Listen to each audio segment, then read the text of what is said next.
ये कहानी है उस समय की जब सिंहासन पर बैठने वाली औरतें गिनी चुनी थीं। लेकिन इस साम्राज्य में एक ऐसी रानी थी जिसने पुरुषों के अधीन रहने से इनकार कर दिया। उसने अपने लिए एक अलग नियम बनाया। हर रात एक नया पुरुष, एक नया राजा, लेकिन सिर्फ एक रात के लिए। रानी मालिनी सौंदर्य और क्रूरता का संगम। उसका राज्य विशाल था, लेकिन उससे भी विशाल थी उसकी इच्छाएं। सत्ता, सुख और पुरुष उसकी जिंदगी के शौक थे। वह प्रेम में विश्वास नहीं करती थी, न ही किसी एक पुरुष के लिए खुद को समर्पित करती थी, बल्कि उसने अपने शासन का नियम ही बना लिया था कि हर रात एक नया राजा, लेकिन सुबह होते ही वह महल के गलियारों में खो जाता। कोई नहीं जानता कि वह कहाँ जाता है। कोई वापस नहीं आया। महल में यह परंपरा बन चुकी थी। मंत्री, सेनापति और राजा तक उसकी इस सनक को स्वीकार कर चुके थे। रानी की सत्ता को चुनौती देने की हिम्मत किसी में नहीं थी, क्योंकि जिसने भी विरोध किया उसे अपने प्राणों से हाथ धोना पड़ा। रात के अंधेरे में चांद अपनी आधी रोशनी जमीन पर बिखेर रहा था। महल के ऊंचे बुर्जों से झांकती लौंडियों की आंखों में भय और ईर्ष्या दोनों झलक रही थी। वह जानती थी कि आज भी कोई नया पुरुष रानी के शयन कक्ष की ओर बढ़ रहा होगा, जैसे हर रात होता था।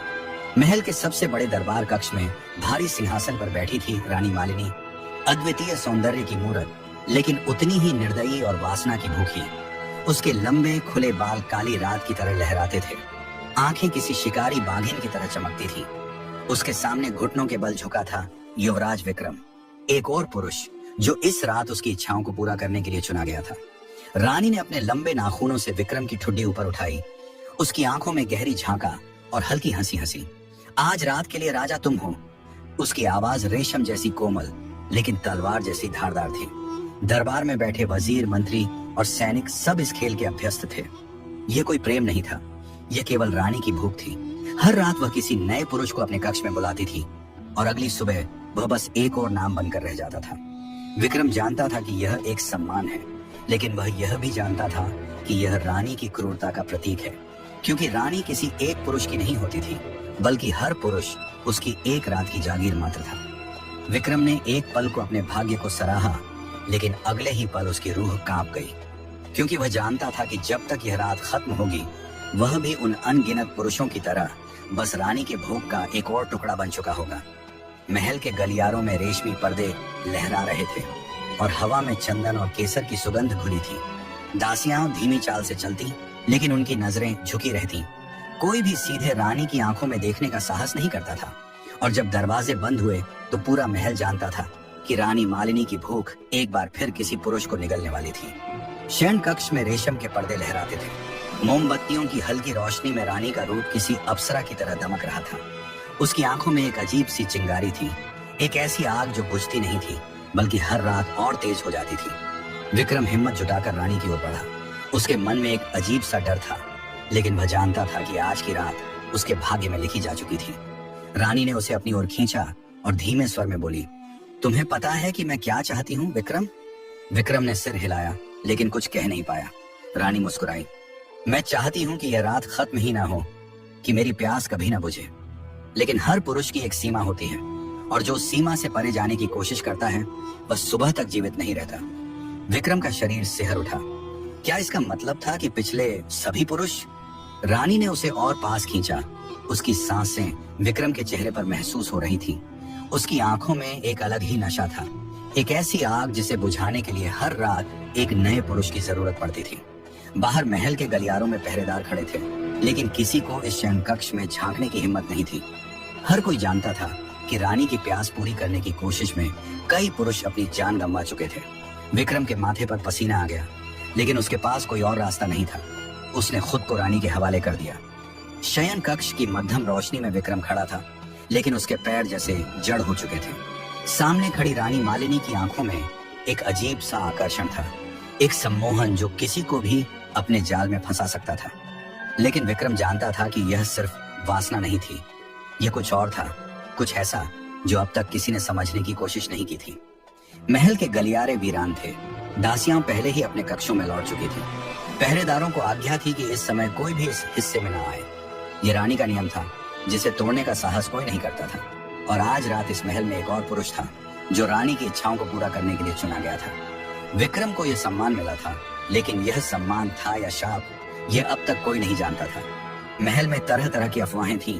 कुछ कहते थे कि रानी की इच्छाओं को पूरा करने के बाद पुरुषों को भारी इनाम देकर छोड़ दिया जाता है, जबकि कुछ का कहना था कि कोई भी पुरुष जिसने रानी की रात का हिस्सा बनने की हिम्मत की वह दोबारा कभी नहीं दिखा।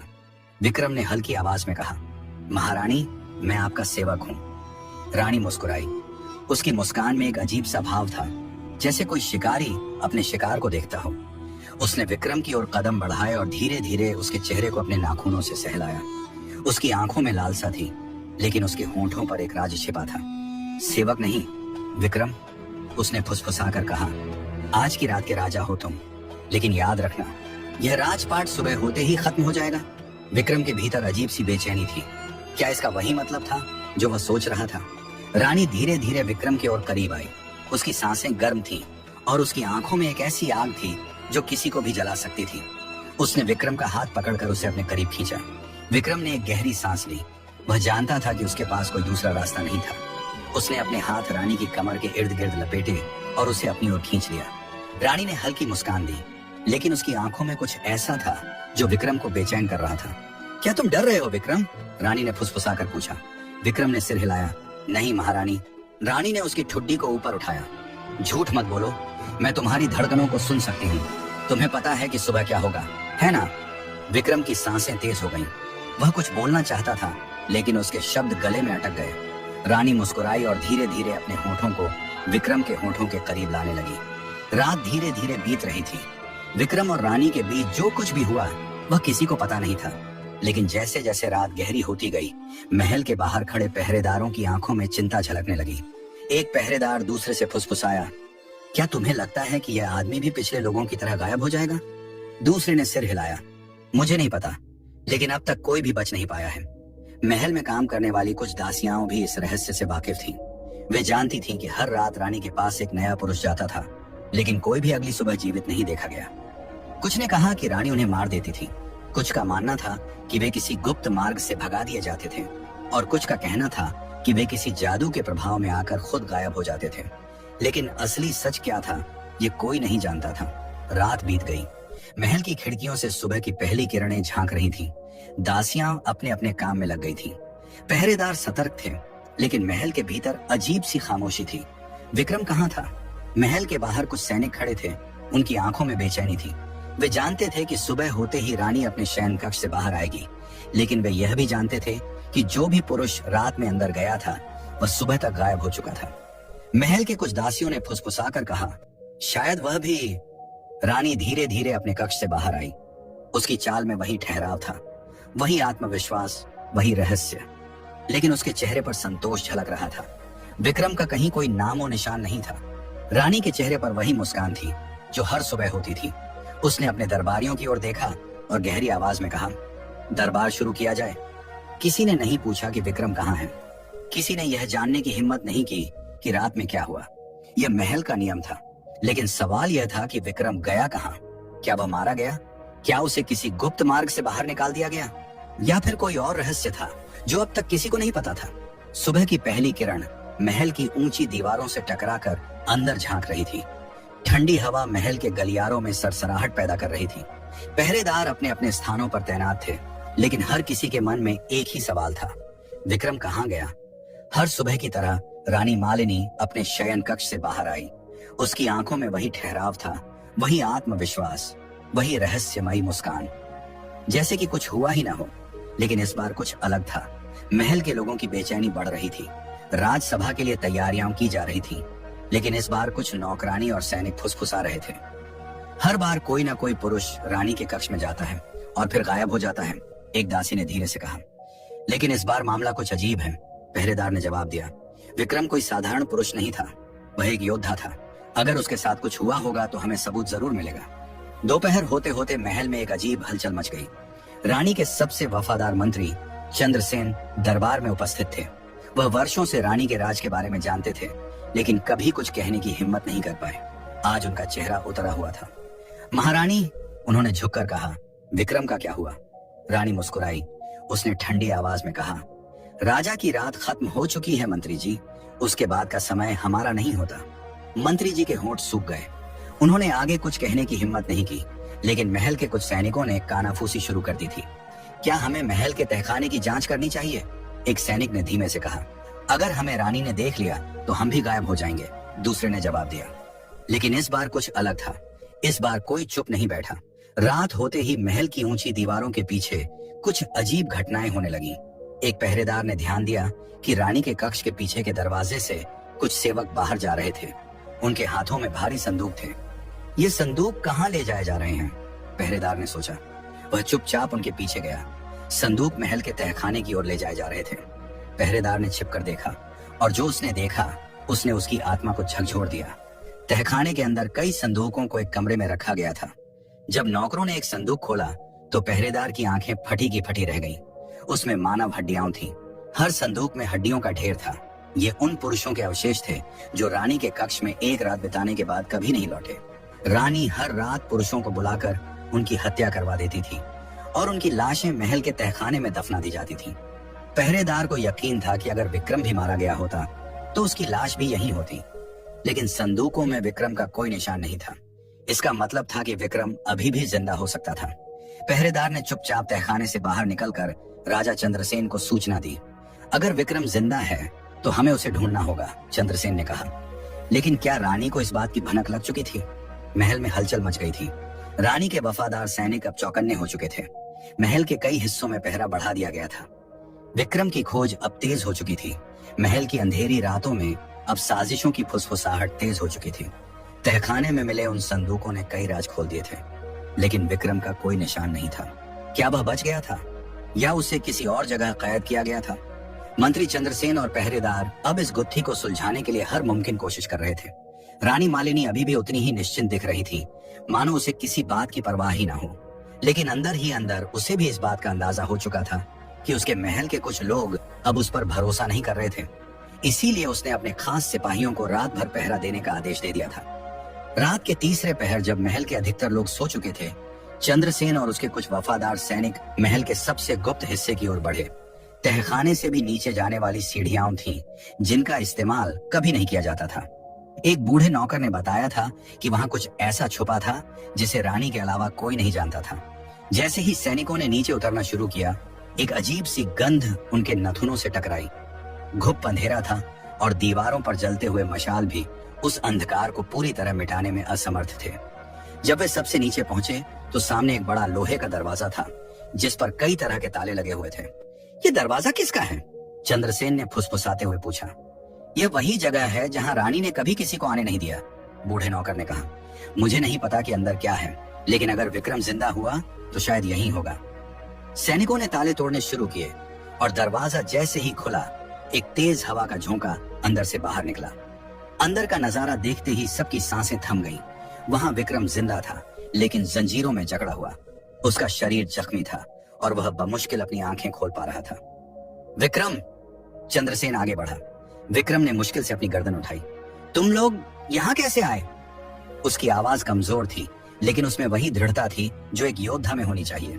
हम तुम्हें बचाने आए हैं, चंद्रसेन ने कहा। रानी के काले खेल का पर्दाफाश होने वाला है। लेकिन तभी एक जोरदार ठहाका गूंजा। ये रानी मालिनी की हंसी थी। वह अपने कुछ सैनिकों के साथ दरवाजे पर खड़ी थी।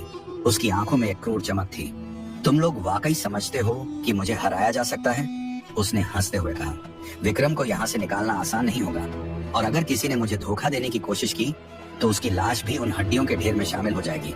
सैनिक पीछे हटने लगे, लेकिन चंद्रसेन ने तलवार निकाल ली। अब बहुत हो चुका रानी, तुम्हारे हर गुनाह का हिसाब अब यही होगा। रानी ने ठंडी निगाहों से चंद्रसेन को देखा। अगर तुम मुझसे लड़ना चाहते हो तो आओ, लेकिन याद रखना, मैं हारूंगी नहीं। महल के अंधेरे तहखाने में तलवारें टकराईं, चिंगारियां निकली। एक तरफ चंद्रसेन और उसके सैनिक थे, दूसरी तरफ रानी के वफादार सिपाही। विक्रम अब भी बेड़ियों में जकड़ा हुआ था, लेकिन उसकी आंखों में एक नई चमक थी। उसे भरोसा था कि वह इस रात से जिंदा निकल सकता है। रानी और चंद्रसेन की लड़ाई अपने चरम पर थी। रानी की तलवार बाज की तरह तेज थी, लेकिन चंद्रसेन की मार भी कम न थी। तभी एक जोरदार आवाज गूंजी। महल में आग लग चुकी थी। रानी का चेहरा पहली बार डर से भर गया। उसने चारों तरफ देखा। महल के कई हिस्सों से धुआं उठ रहा था। किसने ऐसा किया? उसने चिल्लाकर पूछा। विक्रम हल्के से मुस्कुराया। तुमने सोचा था कि मैं अकेला हूँ? महल के बाहर एक बड़ी भीड़ इकट्ठा हो चुकी थी। वे लोग जो अब तक रानी के आतंक में जी रहे थे, आज बगावत पर उतर आए थे। आज की रात इतिहास बदलने वाली थी महल अब पूरी तरह युद्ध भूमि में बदल चुका था। बाहर प्रजा बगावत कर रही थी, अंदर चंद्रसेन और उसके सैनिक रानी मालिनी की सेना से भिड़ चुके थे। चारों ओर चीखें, तलवारों की झंकार और जलते हुए महल की दरारों से निकलती लपटें माहौल को और भयावह बना रही थी। रानी मालिनी अपने निजी कक्ष में खड़ी थी। उसकी आंखों में अब तक वही ठंडा अहंकार था। सामने आईने में उसने खुद को देखा। उसकी गहरी लाल साड़ी धुएं और खून से धुंधली हो रही थी, मगर वह अब भी अडिग थी। मैं इतनी आसानी से हार नहीं मानूंगी, उसने खुद से कहा। वहीं दूसरी ओर चंद्रसेन ने विक्रम को बेड़ियों से मुक्त कर दिया था। विक्रम ने अपने जख्मी शरीर को संभालते हुए अपने पुराने हथियार उठा लिए। उसकी आंखों में वही जोश था जो किसी योद्धा के पास होना चाहिए। अब हमें इस खेल का अंत करना ही होगा, विक्रम ने कहा। चंद्रसेन ने सिर हिलाया। रानी अब ज्यादा देर तक बच नहीं पाएगी, मगर हमें सावधान रहना होगा। वह आसान शिकार नहीं है। इस बीच महल के कई वफादार सिपाही अब जनता के साथ मिल गए थे। उन्हें अब समझ आ चुका था कि रानी के राज में वे सिर्फ कठपुतली बने हुए थे। सिपाहियों के दल अब मुख्य दरबार की ओर बढ़ रहे थे, जहां रानी खुद उनका इंतजार कर रही थी। रानी ने अपने आखिरी बचे हुए सिपाहियों को आदेश दिया, जिसने भी मेरे खिलाफ तलवार उठाई उसे मार दो। कोई भी जिंदा नहीं बचना चाहिए। मगर अब हालात उसके नियंत्रण से बाहर हो चुके थे। जैसे ही दरबार के बड़े दरवाजे खुले, विक्रम और चंद्रसेन भीतर घुसे। उनके पीछे सैनिकों की पूरी टोली थी। रानी ने अपनी तलवार निकाली। आओ, अगर हिम्मत है तो मुझसे लड़ो, विक्रम ने आगे बढ़कर कहा। यह लड़ाई बहुत पहले ही खत्म हो जानी चाहिए थी, मगर तुमने इसे जंग बना दिया। आज तुम्हारा आतंक हमेशा के लिए खत्म होगा। रानी ने ठहाका लगाया। मुझे हराना इतना आसान नहीं है। मैं वो आग हूँ जो सब कुछ जलाकर राख कर देती है। इसके साथ ही वह विक्रम की ओर झपटी। तलवारें टकराईं, चिंगारियां निकली और देखते ही देखते महल के सबसे बड़े दरबार में भयंकर युद्ध छिड़ गया। चारों ओर धुआं था, खून था और बदले की आग थी। रानी की तलवार नाच रही थी, उसके वार तेज थे, मगर विक्रम की आंखों में अब केवल न्याय की लौ जल रही थी। उसने अपने हर वार से रानी को पीछे धकेलना शुरू कर दिया। चंद्रसेन भी रानी के सिपाहियों से लड़ रहा था। कुछ ही देर में स्थिति पूरी तरह बदल गई। रानी के सारे सिपाही या तो मारे जा चुके थे या फिर घुटनों के बल बैठ चुके थे। अब सिर्फ रानी अकेली खड़ी थी। उसके माथे पर पसीने की बूंदें चमक रही थी, मगर वह अब भी डरी नहीं थी। अगर मैं मरूंगी तो अपनी शर्तों पर, उसने कहा और अपनी ही तलवार अपने पेट में घोंप ली। पूरा दरबार एक पल के लिए स्तब्ध रह गया। विक्रम आगे बढ़ा, मगर तब तक बहुत देर हो चुकी थी। रानी मालिनी अपनी ही खून में सनी जमीन पर गिर पड़ी थी। उसकी आंखें अब भी विक्रम को घूर रही थी। तुमने सोचा था कि तुम मुझे सजा दोगे? नहीं, मैंने खुद को सजा दे दी। इतिहास मुझे वैसे ही याद रखेगा जैसे मैं चाहती थी। विक्रम ने उसकी ओर देखा और गहरी सांस ली। नहीं, इतिहास तुझे एक अत्याचारी के रूप में याद रखेगा। महल के बाहर अब भीड़ खुशियां मना रही थी। एक नए युग की शुरुआत हो चुकी थी। चंद्रसेन और विक्रम ने महल के दरवाजे खोल दिए और जनता ने अंदर आकर उस गद्दी को गिरा दिया जिस पर रानी मालिनी बैठती थी। इस तरह एक क्रूर अध्याय समाप्त हुआ, मगर यह अंत नहीं था। यह एक नई शुरुआत थी। रानी मालिनी के अंत के बाद महल और राज्य में एक नए युग की शुरुआत हो चुकी थी। जनता ने अत्याचार के प्रतीक उस सिंहासन को गिरते हुए देखा, जिस पर बैठकर रानी वर्षों तक अपनी वासना और शक्ति की भूख मिटाती रही थी। मगर क्या यही अंत था, या फिर किसी नए संघर्ष की भूमिका लिखी जा रही थी? विक्रम और चंद्रसेन अब उस बड़े दरबार में खड़े थे, जहां कभी रानी अपने नए राजाओं का चुनाव किया करती थी। अब वहां सन्नाटा था। टूटे हुए खंभे, खून से सने फर्श और जले हुए पर्दे इस महल की बीती क्रूरता की कहानियां सुना रहे थे। विक्रम ने गहरी सांस ली। क्या हमने सच में विजय प्राप्त की, या यह बस एक नई शुरुआत है? चंद्रसेन ने दरबार की ओर देखा। सत्ता कभी खाली नहीं रहती विक्रम। अब सवाल यह है कि यह ताज किसके सिर पर सजेगा? बाहर जनता जयकारे लगा रही थी, मगर इन जयकारों के बीच कई साजिशें भी जन्म ले रही थी। राज्य के कई पुराने सामंत अब इस खाली सिंहासन पर अपनी नजरें गड़ा चुके थे। एक सप्ताह के भीतर ही महल के गलियारों में नई योजनाएं बनने लगी। विक्रम को राजा बनाने की मांग जोर पकड़ने लगी, मगर उसे राज सत्ता में कोई रुचि नहीं थी। उसने चंद्रसेन से कहा, मैंने यह लड़ाई न्याय के लिए लड़ी थी, सत्ता के लिए नहीं। मैं महल नहीं, अपनी धरती की शांति चाहता हूँ। चंद्रसेन ने उसकी आंखों में देखा। तो फिर यह सिंहासन किसके लिए रहेगा? अगर तुमने इसे नहीं संभाला तो कोई और आएगा, और शायद वह भी उसी क्रूरता का रास्ता अपना ले जिससे हमने इस राज्य को मुक्त किया। इस बीच महल में मौजूद रानी मालिनी के पुराने दरबारी धीरे धीरे अपनी ताकत फिर से इकट्ठा करने लगे थे। उन्होंने जनता को भड़काना शुरू कर दिया। राज्य को एक शासक चाहिए। अगर कोई सही राजा नहीं चुना गया तो यह राज्य अराजकता में डूब जाएगा। विक्रम इस राजनीति में फंसना नहीं चाहता था, मगर चंद्रसेन ने उसे समझाया, यदि तुम इस राज्य को दोबारा अंधकार में नहीं धकेलना चाहते तो तुम्हें नेतृत्व करना ही होगा। आखिरकार जनता की मांग और चंद्रसेन की सलाह को स्वीकार करते हुए विक्रम ने राज्य की बागडोर संभालने का निर्णय लिया, मगर वह अपने शासन को रानी मालिनी के शासन से अलग बनाना चाहता था। उसने घोषणा की, यह सिंहासन किसी की व्यक्तिगत वासना और शक्ति की भूख का साधन नहीं होगा, यह जनता की भलाई के लिए समर्पित रहेगा। एक नई व्यवस्था लागू की गई जिसमें राजा की शक्ति को सीमित कर दिया गया। विक्रम ने स्वयं को जनता के सेवक के रूप में प्रस्तुत किया, न कि एक सर्वशक्तिमान शासक के रूप में। मगर यह बदलाव सभी को स्वीकार नहीं था। कई सामंत और दरबारी इस नए शासन से असंतुष्ट थे। उन्होंने गुप्त रूप से विक्रम के खिलाफ षड्यंत्र रचने शुरू कर दिए। और फिर एक रात जब विक्रम अपने कक्ष में बैठा था, एक नकाबपोश हत्यारा उसके कक्ष में घुस आया। विक्रम सतर्क था। उसने तुरंत अपनी तलवार खींची और उस हमलावर से भिड़ गया।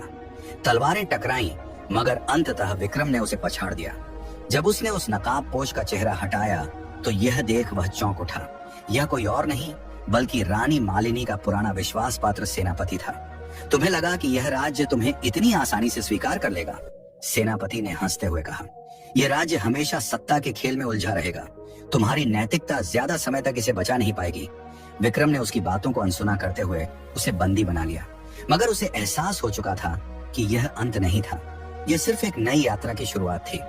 महल में षड्यंत्र अब भी जीवित थे, मगर विक्रम और चंद्रसेन ने मिलकर एक मजबूत प्रशासन खड़ा किया। जनता के बीच न्याय बहाल किया गया और राज्य को एक नई दिशा मिली। मगर इतिहास हमें यह सिखाता है कि सत्ता की भूख कभी खत्म नहीं होती। सिंहासन खाली नहीं रहता। यह तो सिर्फ एक और अध्याय की समाप्ति थी, एक और कहानी की शुरुआत से पहले। निष्कर्ष, सत्ता की भूख कभी समाप्त नहीं होती, यह बस नए खिलाड़ियों के साथ दोहराई जाती है। विक्रम ने न्याय की राह चुनी, लेकिन समझ गया कि सही नेतृत्व के बिना राज्य फिर से अराजकता में चला जाएगा। अंततः इतिहास ने साबित किया कि सत्ता का असली मूल्य तभी है जब वह प्रजा के हित में हो।